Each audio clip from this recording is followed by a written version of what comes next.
If I save the Excel file in PDF format, 2 pages are generated for my Excel file. If you are facing this kind of problem, let's see how to fix it. Let's see how to save Excel file as one-page PDF.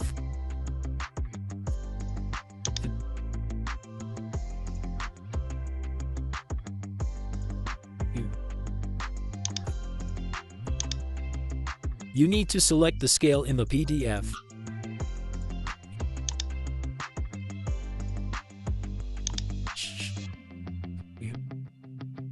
You can rotate your page if you want.